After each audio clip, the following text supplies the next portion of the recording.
Muy buenas gente, ¿qué tal están? Sean bienvenidos a un nuevo video de este canal. Quiero pedirles una disculpa por haber estado inactivo por mucho tiempo. Voy a procurar subir vídeos más seguido y bueno, una vez aclarado esto, comenzamos con esa teoría Sakamoto en One Piece, yo como Sakamoto en OP. Capítulo 2. Primeros pasos, primeras muertes. No tardé mucho en confirmar dónde diablos estaba.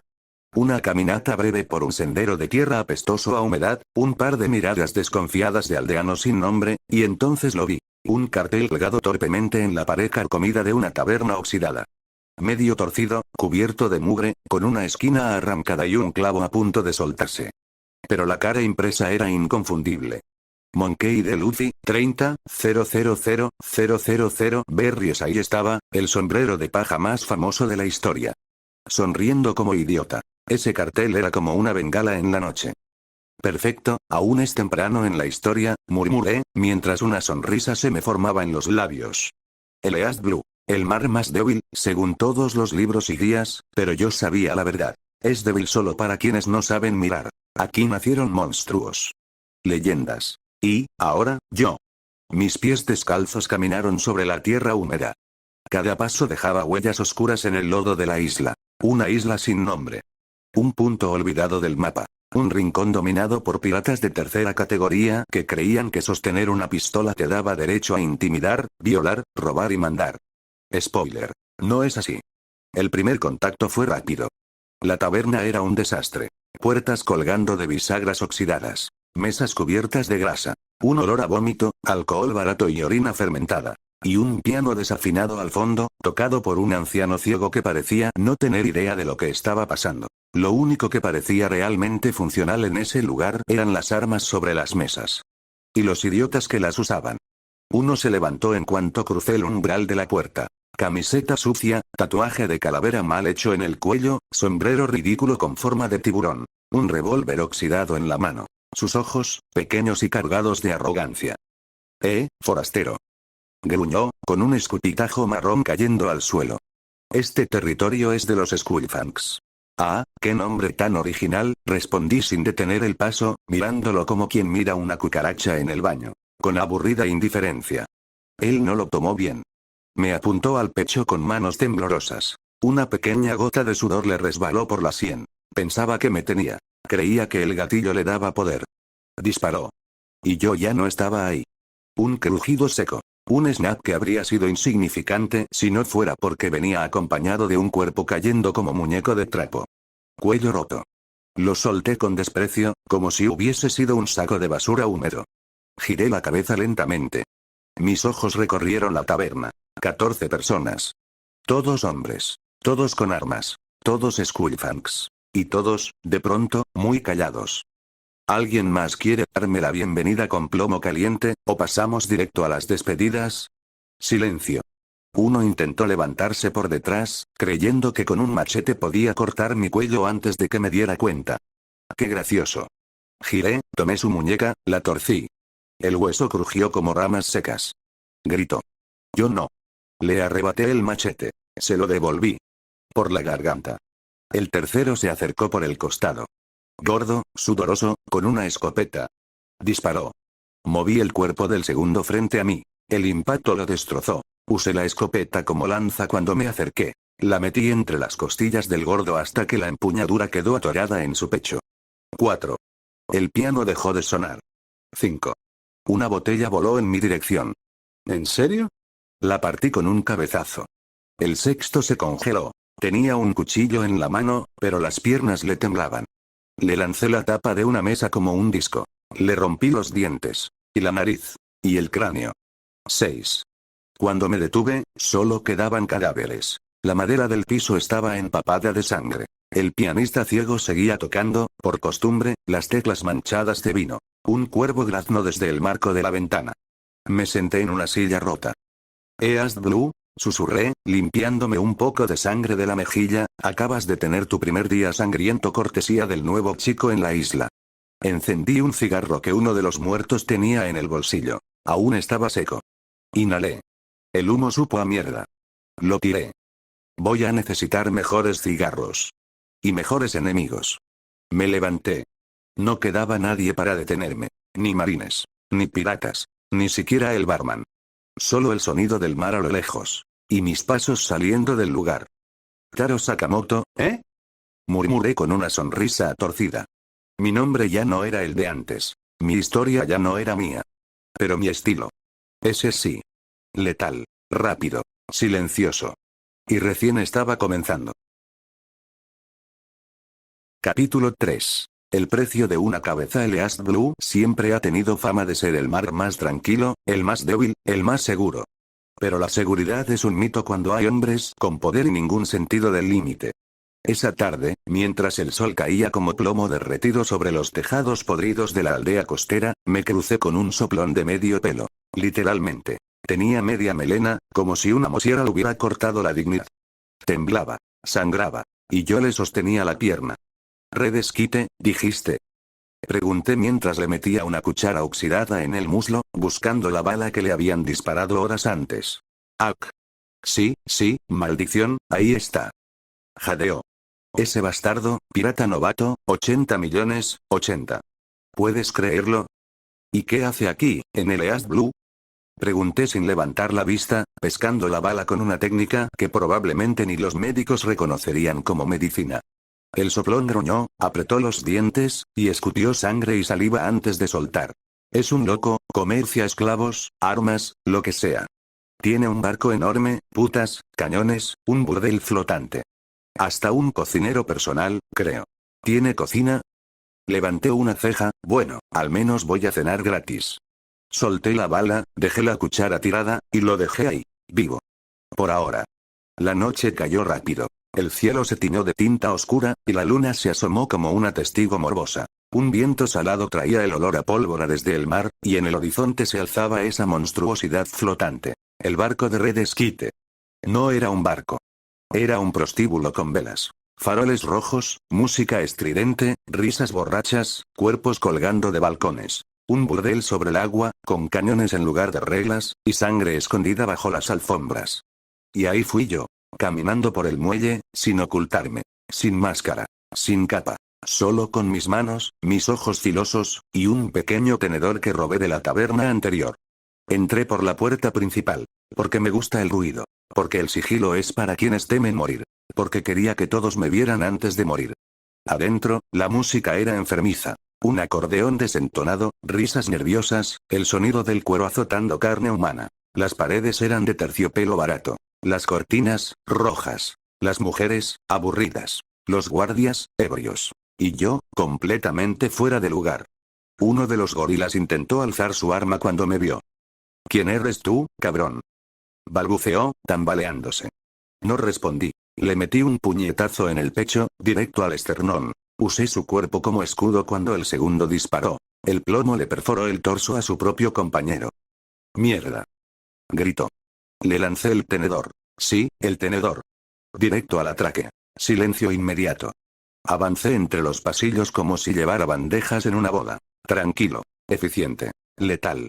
Las prostitutas se apartaban, algunas asustadas, otras curiosas. Los esclavos, encadenados, me miraban como si yo fuera la parca. Subí las escaleras lentamente. Conté los pasos. Conté las respiraciones. Cada uno de ellos era tiempo regalado a la escoria que estaba arriba. Y ahí estaba. Red Esquite. El tipo era más feo de lo que imaginaba. Pelirrojo teñido, cicatrices en la cara, lentes oscuros en la noche, por supuesto, y una guadaña gigante colgada de la espalda como si eso lo hiciera intimidante. Estaba rodeado de prostitutas, guardias, y botellas de ron. ¿Tú quién chingados eres?, gruñó, babeando ligeramente. Me detuve en seco, incliné la cabeza hacia un lado, y solté con voz seca. ¿Importa? Él chasqueó los dedos. Disparen. 5 tipos alzaron sus armas. Yo suspiré. Eso tampoco va a servir. 40 segundos. Ese fue el tiempo exacto. 15 muertos. 4 estrangulados. 2 con cuchillos improvisados. 1 empalado contra una lámpara de pie. 3 con disparos redirigidos. 5 con fracturas expuestas y piezas óseas volando como confeti. Red Esquite intentó huir. Corrió como cerdo engrasado. Tropezó con una botella. Yo estaba encima de él antes de que pudiera gatear. Le tomé el brazo. Lo retorcí. Fractura compuesta. Su grito fue como música para mí. Lo levanté del suelo y lo estampé contra la pared. La guadaña cayó. La tomé. ¿Esto te representa? Le pregunté. No respondió. Solo lloraba. Pobrecito. Le corté la garganta con su propia ama. Sin palabras. Sin gloria. Solo sangre. Muchísima sangre. Salpicó la pared. La alfombra. Mi camisa. Sus ojos se quedaron abiertos. Sin comprender. Sin entender que su muerte era un simple trámite. El precio de una cabeza. Bajé las escaleras, ignorando los gemidos de los heridos. Una mujer me tendió una copa de vino con mano temblorosa. ¿Eres uno de ellos? ¿Un cazarrecompensas? La miré. Luego el vino. Lo tomé. Lo bebí. No. Yo no cazo por dinero. Entonces, ¿por qué lo hiciste? Miré hacia el mar, oscuro y brillante bajo la luna. Porque podía. Y salí. Atrás, el burdel ardía. Fuego en las cortinas. Gritos. Caos. Justicia, versión corta y dolorosa. El East Blue ya no era tan tranquilo. Ahora sabía que había un nuevo depredador suelto. Uno que no usaba bandera, ni lema, ni compasión. Solo silencio. Y muerte. Capítulo 4. ¿Se busca quién? Día siguiente. El amanecer llegó con resaca, olor a madera quemada y un silencio raro, tenso, como si el mundo estuviera conteniendo el aliento. Las gaviotas no graznaban. Los niños no jugaban en las calles. Hasta los borrachos parecían haber olvidado cómo tropezar. Pero los carteles. Esos sí estaban por todas partes. Pegados con prisa y manos temblorosas. Clavados en postes, puertas, muros y árboles como si fueran talismanes para espantar demonios. Incluso flotaban algunos en los charcos de agua sucia, desgarrados por el viento. Se busca, desconocido crimen. Masacre total de los Skullefangs y ejecución de redes. Quite descripción. Cabello blanco. Sin fruta del diablo. Armas ocultas. Extremadamente peligroso. Recompensada. 22.000.000 berries 22 millones. Por un tipo sin nombre. Sin pasado. Sin afiliación. Sin explicación. Nada mal para empezar. Me detuve frente a uno de esos carteles mientras comía una manzana robada. Lo observé como quien examina el menú de un restaurante. Extremadamente peligroso, repetí con media sonrisa. Qué forma tan elegante de decir te va a arrancar la tráquea con un cuchillo para mantequilla. La mujer del puesto junto al cartel me miró con miedo. Retrocedió. Se le cayó una caja con tomates. No dije nada. No hizo falta. Mi presencia ya hablaba por mí. La gente empezó a hablar. Y cuando la gente habla, inventa. Los rumores se esparcieron como fuego en pólvora mojada. Lentos al principio, luego imparables. Dicen que lo vieron saltar desde un tejado y caer como una sombra. ¡No! Yo escuché que apareció en medio de la taberna y mató a 10 solo con una cuchara y una tapa de botella. Algunos dicen que ni siquiera es humano. Que es un demonio blanco. Un asesino enviado por el gobierno. ¿Un experimento fallido de Vegapunk? No, no. Debe ser un antiguo Tenryubito renegado. Imposible. Los Tenryubito no sangran. El asesino fantasma, ese fue el nombre que me pusieron. El apodo. Uno de esos títulos que nacen en el miedo colectivo. Que se repite en voz baja en los callejones. Que no tiene rostro, pero ya tiene historia. Un tipo que aparece sin ser visto. Mata sin piedad. Desaparece sin dejar rastro. Casi me sentí halagado. Pero no era leyenda. Ni héroe. Ni villano clásico con risa malvada y plan maestro. Era yo. Un tipo con un cuerpo nuevo. Con habilidades que ni siquiera he terminado de descubrir. Y con una simple regla. No jodas, o mueres. En las tabernas, nadie decía mi nombre. Porque nadie lo sabía. Y eso les daba más miedo. Es peor no saber, decía un viejo en una esquina, mientras bebía en silencio. Porque si no sabes cómo luce, no sabes si ya está detrás de ti. Los marines, por su parte, estaban perdidos. Un grupo fue enviado para investigar la masacre. Llegaron con uniforme pulcro, rifles brillantes y sonrisas arrogantes. Se fueron 3 horas después, sin hablar, sin mirar atrás, sin dejar declaraciones. Uno vomitó en el puerto. Otro pidió el traslado. El teniente renunció. No estamos entrenados para esto, dijo mientras se quitaba el abrigo. Y yo, observaba. Desde los tejados. Desde las sombras. Desde un rincón del mundo donde solo se escuchaba el viento. No buscaba fama. Pero la fama me encontró. Y cuando el miedo se convierte en historia, y la historia se convierte en leyenda, solo queda una pregunta. ¿Quién carajos soy? El cartel aún decía. Desconocido y tal vez así estaba bien. Porque un nombre te hace humano. Un rostro te hace alcanzable. Pero un fantasma puede ser cualquiera. Y puede estar en cualquier parte.